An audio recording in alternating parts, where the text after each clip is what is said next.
breaking tonight. Heel turns crazy, face gains momentum. Captured every moment, endless venom. New champs, shock the crowd. Replay, breakdown, critics stand proud.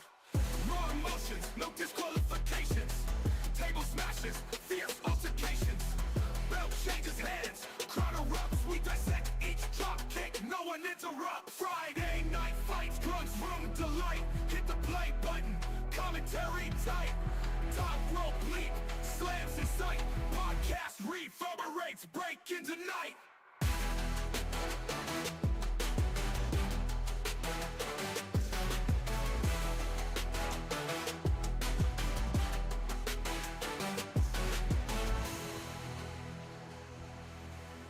Raw emotions, no disqualifications. Table smashes, fierce altercations. Belt changes hands, crowd erupts. We dissect each drop kick, no one interrupts. Friday night fights, Grun's room delight. Hit the play button, commentary tight. Top rope bleep, slams in sight. Podcast reverberates, breaking tonight.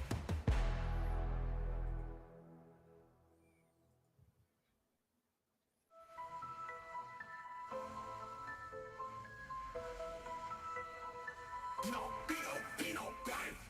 Microphone blazing, Grun's room, let's collide. Streaming hot takes, combat and overdrive. Yeah, chairs flying, bodies on the ground. Review last night's show, no holds unbound. No holds unbound. Smell the sweat, hear the roar, feel the pain. Taking folks in, dialogue insane. Nats on the mat, Vince is vendetta. Analyze the best moves, no meta. Friday night fights, Grun's room delight. Hit the play button, commentary tight. Top rope bleep, slams in sight. Podcast reverberates, breaking tonight. Heel turns crazy, face gains momentum. Catch it every moment, endless venom. New champs, shock the crowd. Replay, breakdown, critics stand proud. Raw emotions, no disqualifications. Table smashes, fierce altercation. Belt changes hands, crowd erupts. We dissect each drop kick, no one interrupts. Microphone blazing, Grun's room, let's collide. Streaming hot takes, combat and overdrive. Yeah, chairs flying, bodies on the ground. Review last night's show, no holds unbound. No holds unbound. Got it.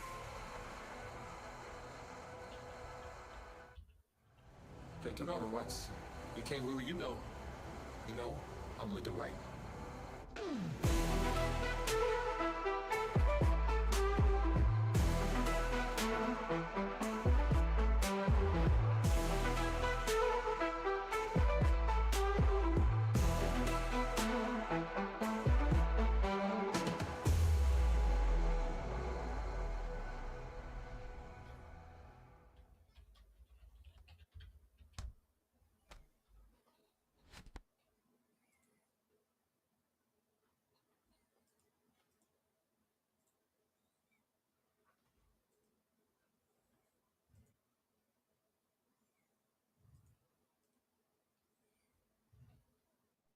Microphone blazing, Grun's room, let's collide. Streaming hot takes, combat and overdrive. Chairs flying, bodies on the ground. Review last night's show, no holds unbound. Smell the sweat, hear the roar, feel the pain. Taking folks in, dialogue insane. Mats on the mat, Vince's vendetta. Analyze the best moves, no meta. Friday night fights, Grun's room delight. Hit the play button, commentary tight. Top rope bleep, slams in sight. Podcast reverberates, breaking tonight. Heel turns crazy, face gains momentum. Captured every moment, endless venom. New champs, shock the crowd. Replay, breakdown, critics stand proud. Raw emotions, no disqualifications. Table smashes, fierce altercations. Belt changes hands, crowd erupts. We dissect each drop kick, no one interrupts. Friday night fights, Grun's room delight. Hit the play button, commentary tight. Top rope bleep, slams in sight. Podcast reverberates, breaking tonight.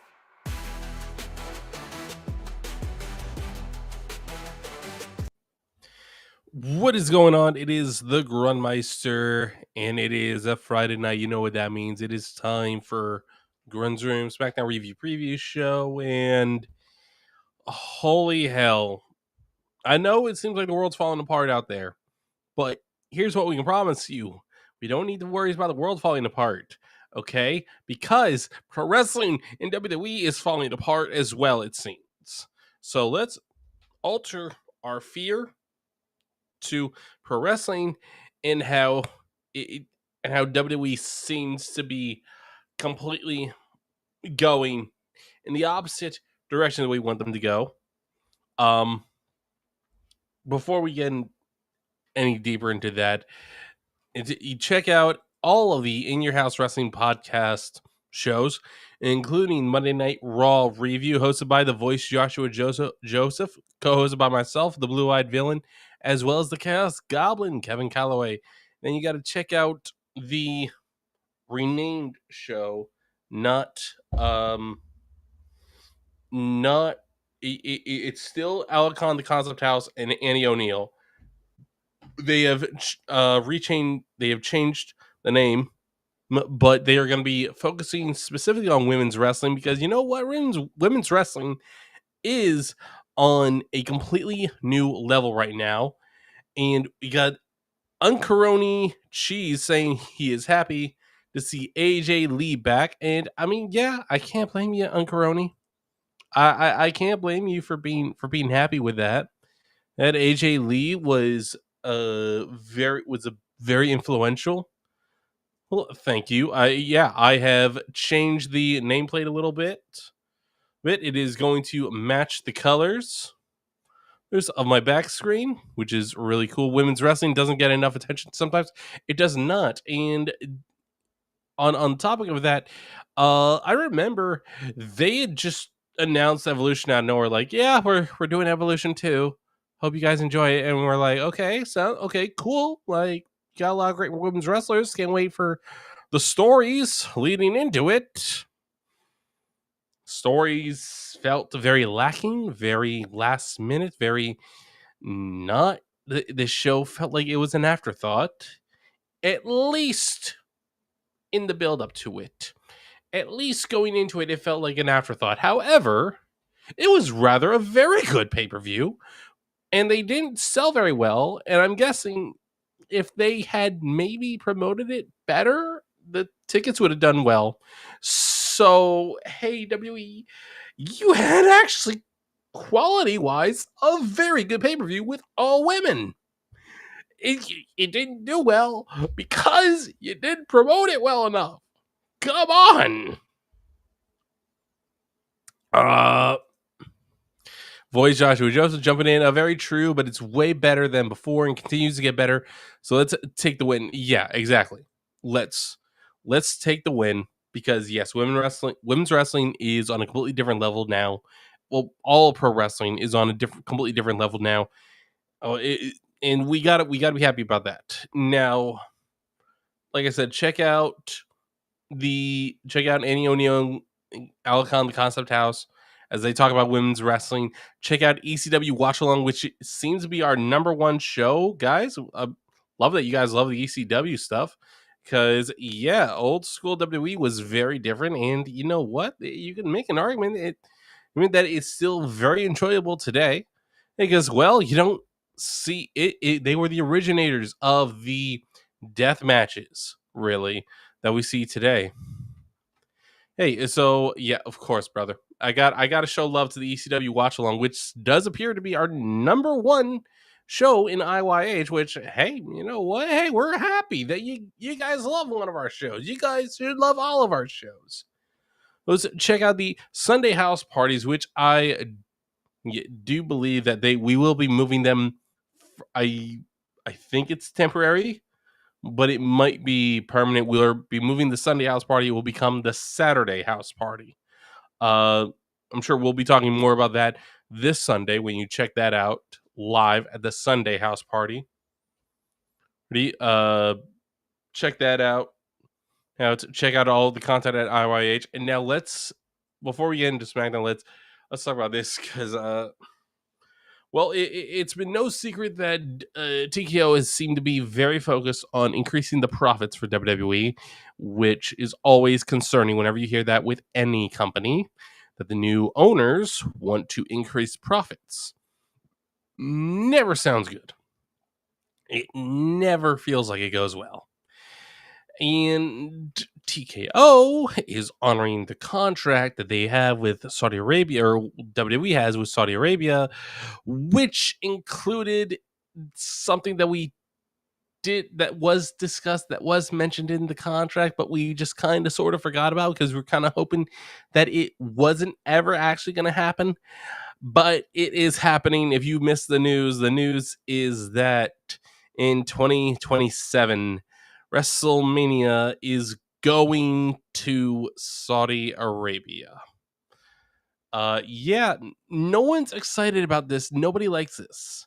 Now, big wrestling fan and big, well, I guess wrestling commentator now, as well as a big act. Yeah, I'll also call him a big actor. He's done well. He's done pretty well for himself. Got himself a role in a Godzilla movie.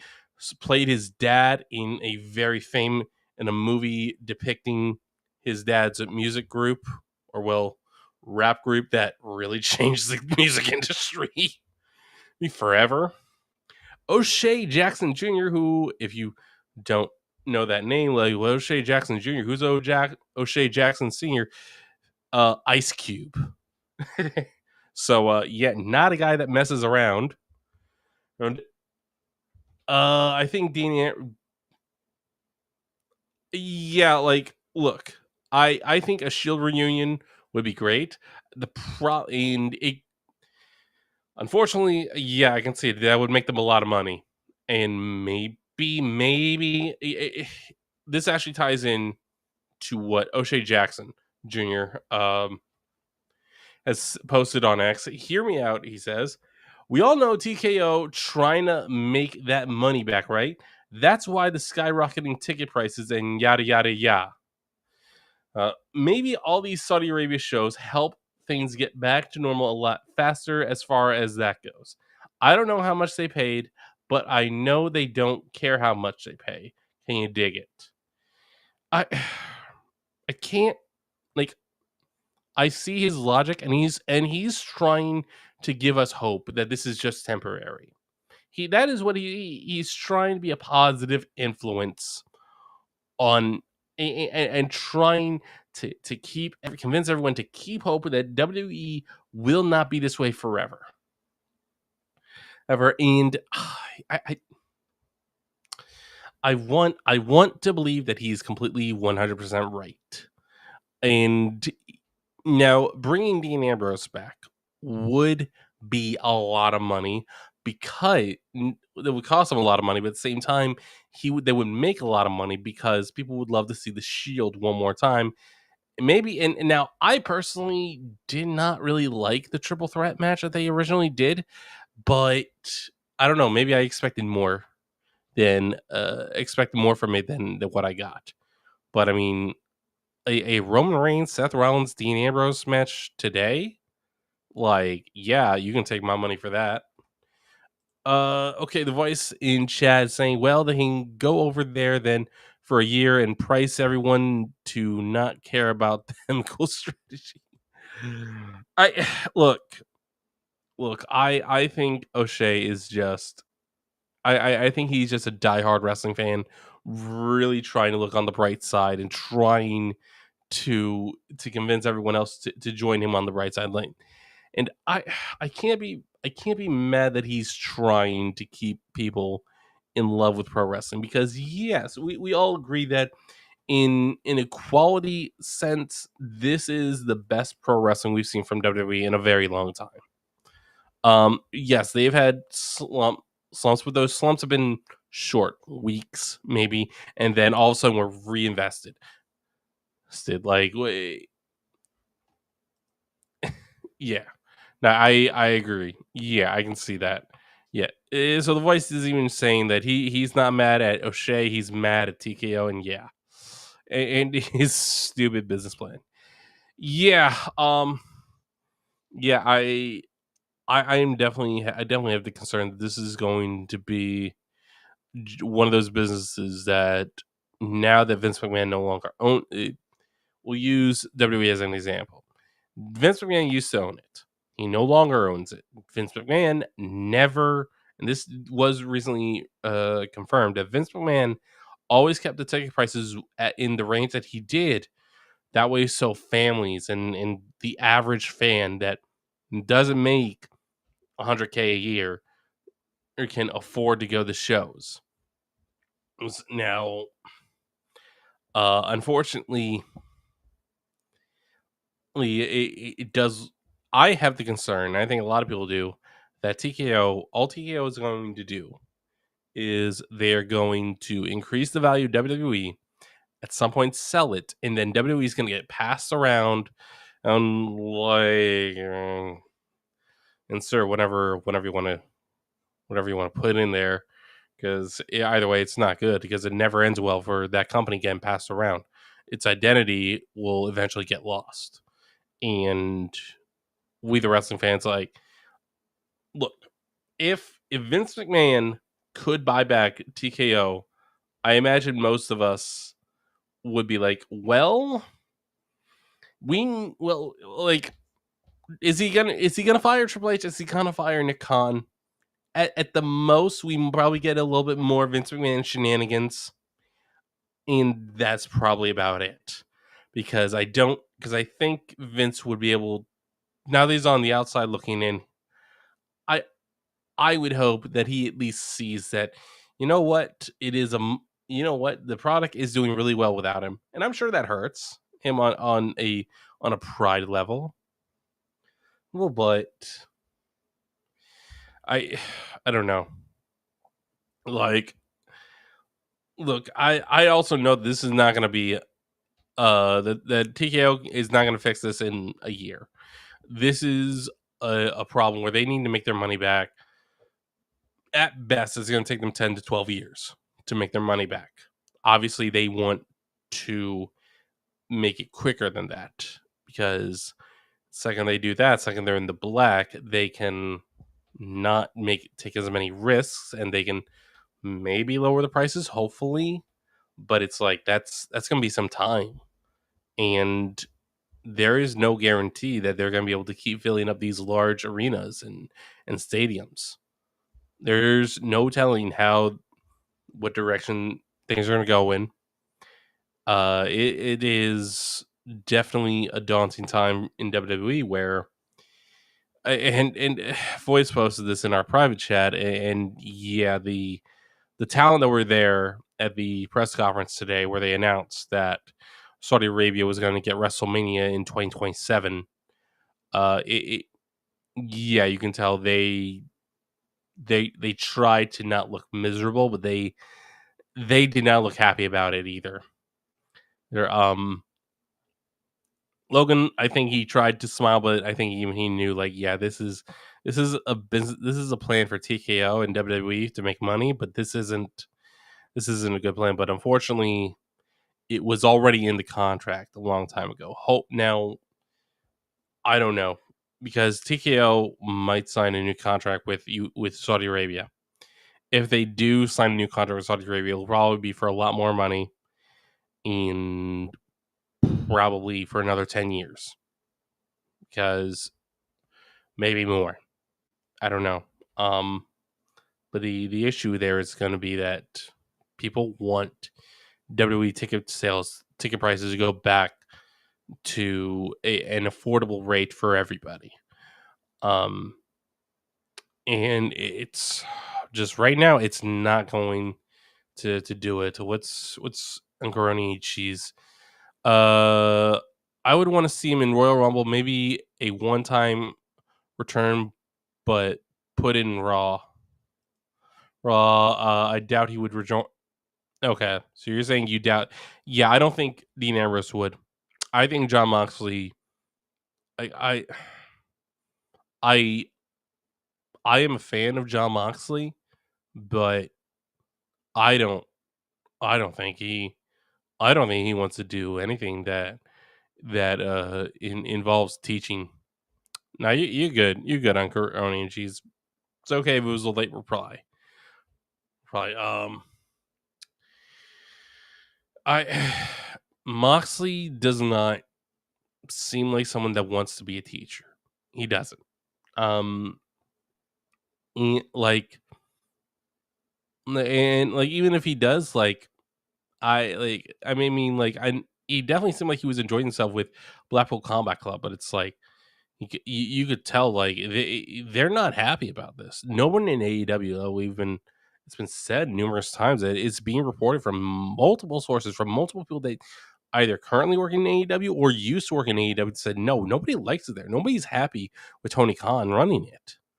And it's like, okay, Tony, we can only give you can only say, oh, it's one unhappy employee for so long before we have to start wondering, is it you? It might be you, Tony. It might be you. You might be the problem, Tony. It but yeah, I mean it is what it is. We got WrestlePalooza next weekend. And hopefully things will be hopefully it will be a good show regardless of everything going on around WWE.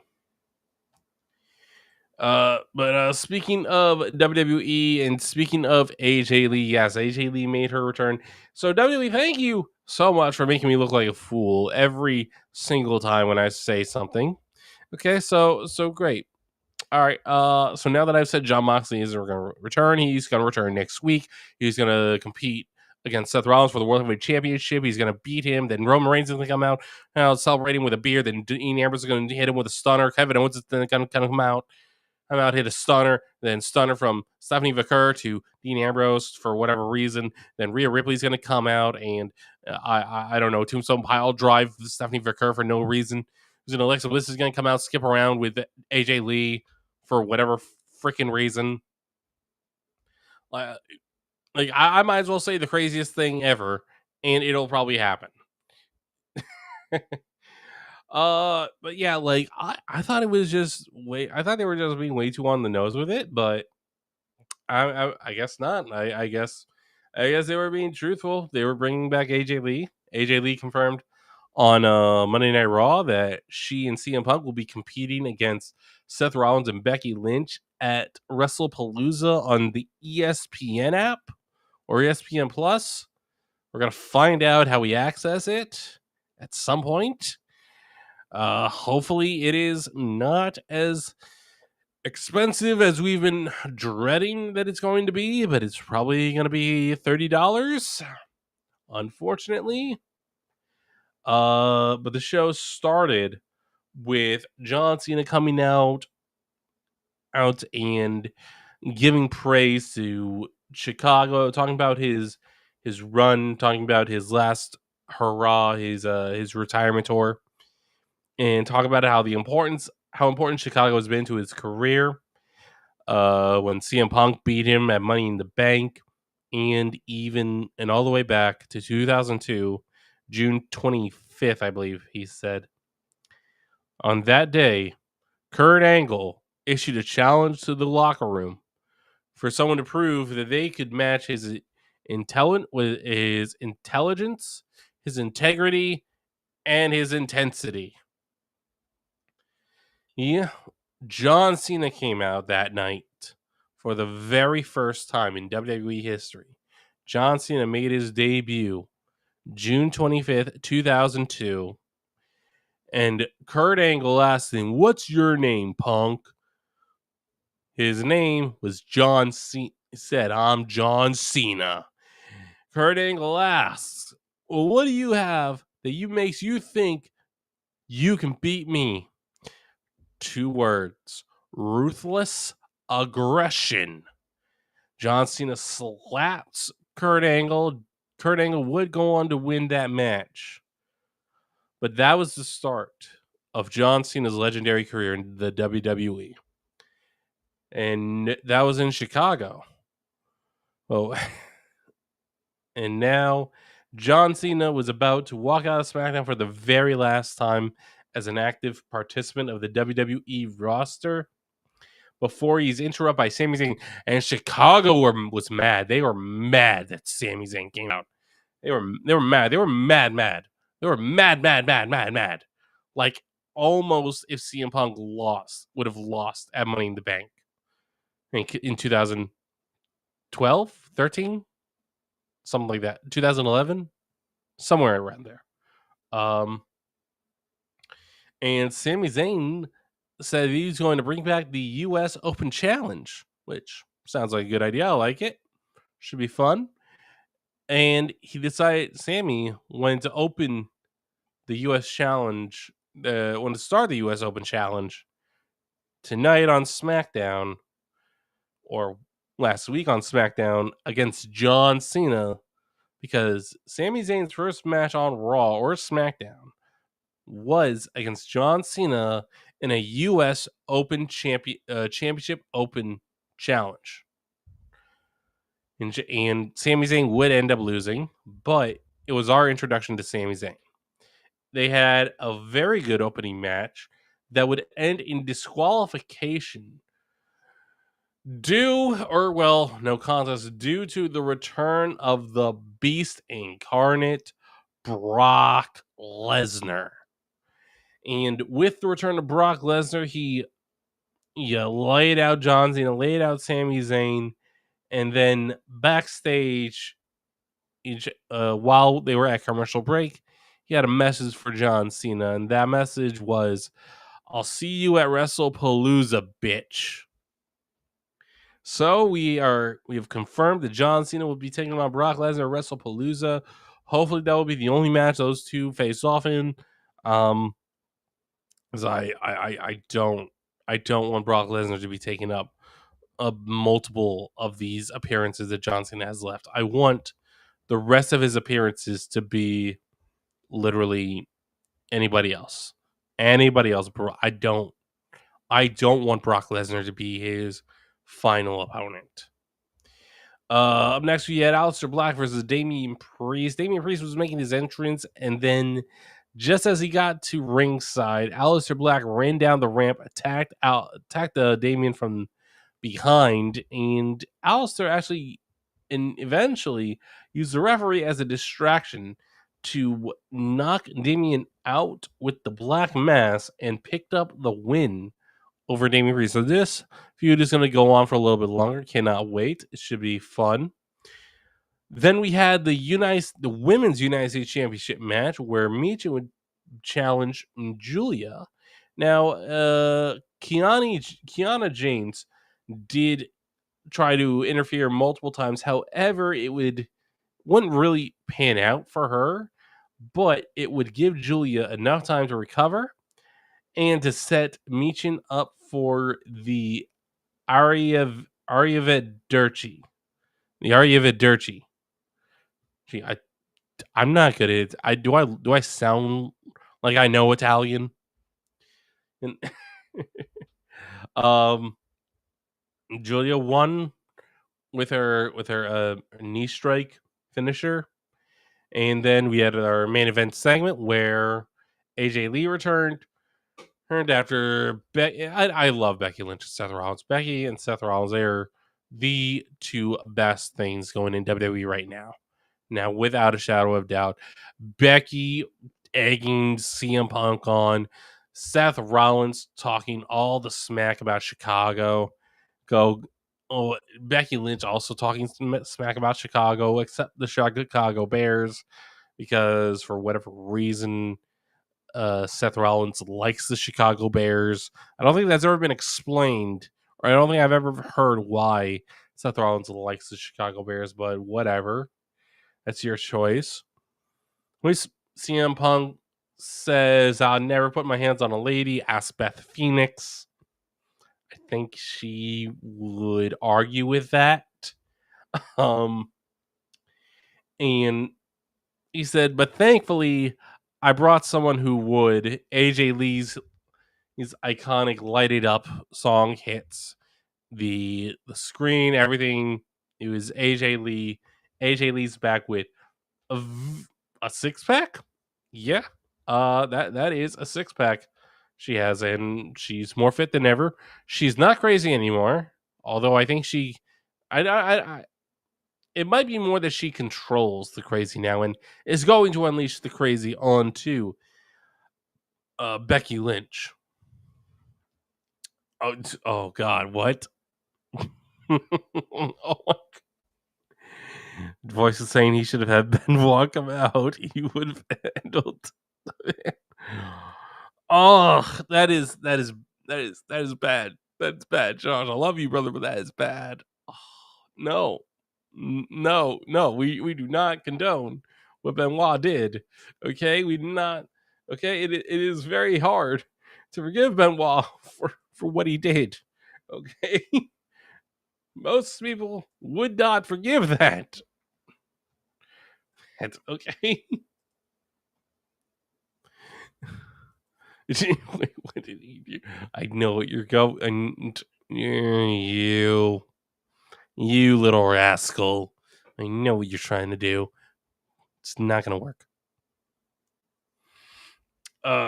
As for tonight's SmackDown, it is confirmed that Brock Lesnar is going to be on SmackDown tonight. We already know John Cena won't be making an appearance tonight. So Brock Lesnar is going to be talking his smack, saying what he's got to say for the build up to him versus John Cena at WrestlePalooza. Tiffany Stratton defends her women's championship against Jade Cargill. I am starting to get scared that they're going to put the title on Jade anyways. I really hope they don't. Jade's not ready. There is no way in hell in whatever it's been 3-4 months that she's ready to be champion. No way in hell. Okay, no. I hope they put on a good match tonight. I'm not gonna expect anything better. Randy Orton's gonna battle Drew McIntyre tonight, though. That'll be fun. Probably lead up to a rematch at WrestlePalooza, which will probably lead up to another rematch.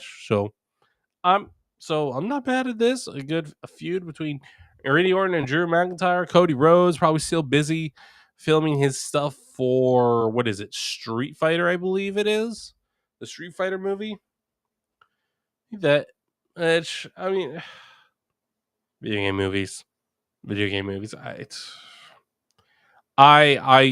have a hard time trusting video game movies anymore. Granted, I know there are people that say, "What about the Sonic movies?" Like, okay, fine, Sonic movies not terrible, not terrible. I'm not gonna watch them again, but not terrible. They weren't terrible. They weren't forgettable. Welcome to Raccoon City was garbage. Because I don't care what you say. It was absolute garbage. And here's the thing. I wouldn't have said it was garbage if they didn't say that they were going to try and stick to the original story and stick with the original characters. That is why I've softened my view on the original Resident Evil movies with Mila Jovovich, whatever the hell her name is. Because, you know what? At least they gave themselves a window to at least they gave themselves some room to work and create their own thing with it. And yes, they went very weird and very super sci-fi with it that it just kind of fell apart. But yeah, like, other than that, WWE is in the position it's in. And WrestlePalooza is coming around. Is going to be next weekend. And we'll see. I don't think I'm going to watch it. Not because I don't think it's going to be good. I think I'm going to skip it because, well, I honestly I need the money. I need to save it up and get stuff done that I need to get done. It is unfortunate. This is going to be the first WWE PLE or pay-per-view that I've missed in since coming back to watching WWE. I haven't. I don't think I've missed one since coming back from AEW, which is really saying something.